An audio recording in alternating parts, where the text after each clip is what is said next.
Hey, Aaron.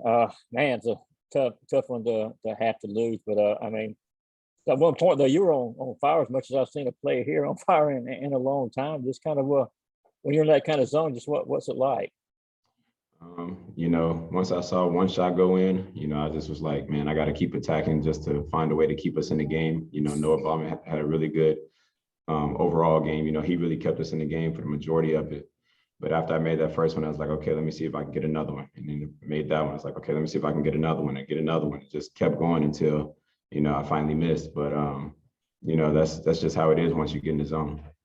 But the last 3 minutes, so obviously they outscore you guys 12-2. It looked like you guys had control. Just kind of what happened during the, I guess, collapse, for lack of a better word there. They made plays and we didn't. I mean, that's the bottom line.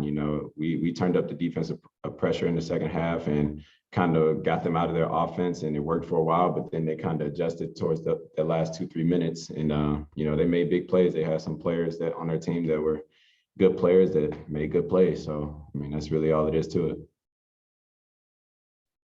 Yeah, Aaron, could you talk about the steal in that and one that you had about halfway through the second half there to put y'all ahead? Like, what did you see on that play? Well, we had made an adjustment to try and trap those guards, to try and contain them, coming off of ball screens, because that's where they were really hurting us, is off of ball screens. So we made that adjustment, tried to jump it one time, and it worked. And Jabri got the steal, threw it ahead to me.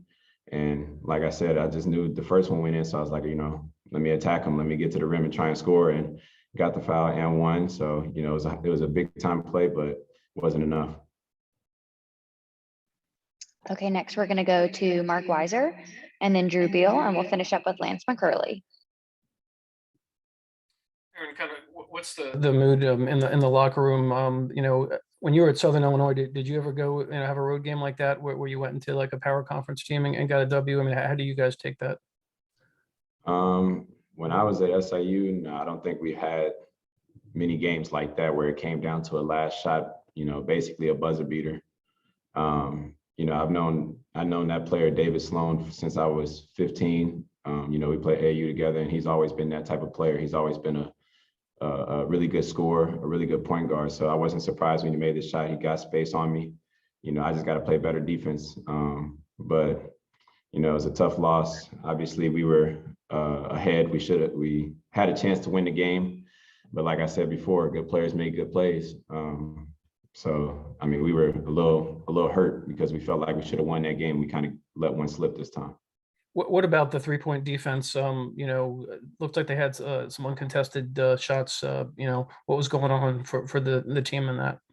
I mean, I feel like that was mostly the first half.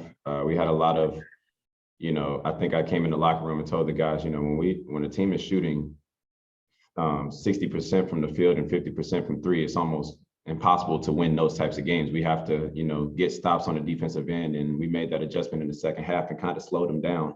But when a team gets going and almost scores 50 points in the first half, it's hard to come back from that.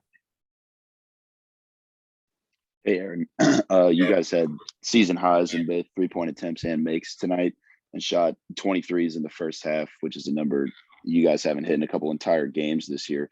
Was the perimeter shot selection part of the game plan coming in to try to shoot them out of the zone, or was that more situational when you saw guys like Noah, start to get hot? I think it was more so the way that they guarded us. You could tell that they were trying to really pack the lane and force us to shoot threes. And, at first it was kind of bothering us, but then Noah started hitting shots. And then once he started hitting shots, other people started hitting shots, and they kind of came out of that defense. And so it made it a lot easier for us to get in the paint and also, kick out for threes, the open threes. So I feel like, we got up a lot of shots, a lot of 3-point shots, but we took a lot of good shots. And, the ones that fell were because they were really good shots. Aaron, y'all are 1-2 in the last 3 games. Obviously, you've been in every game, and obviously it's not the result that you want. But do you feel like that this little game stretch is like a character building for y'all, especially because y'all have been able to compete at a high level? Just the result hadn't been the way that y'all wanted it to. It's a learning experience, just like every game is so far, or every game was so far this season. We got 10 new guys. Still haven't fully figured it out.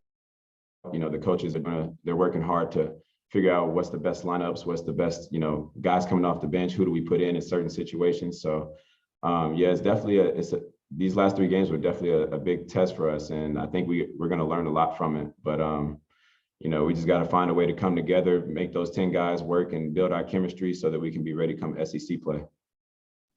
Okay, thanks, Aaron. Thank you.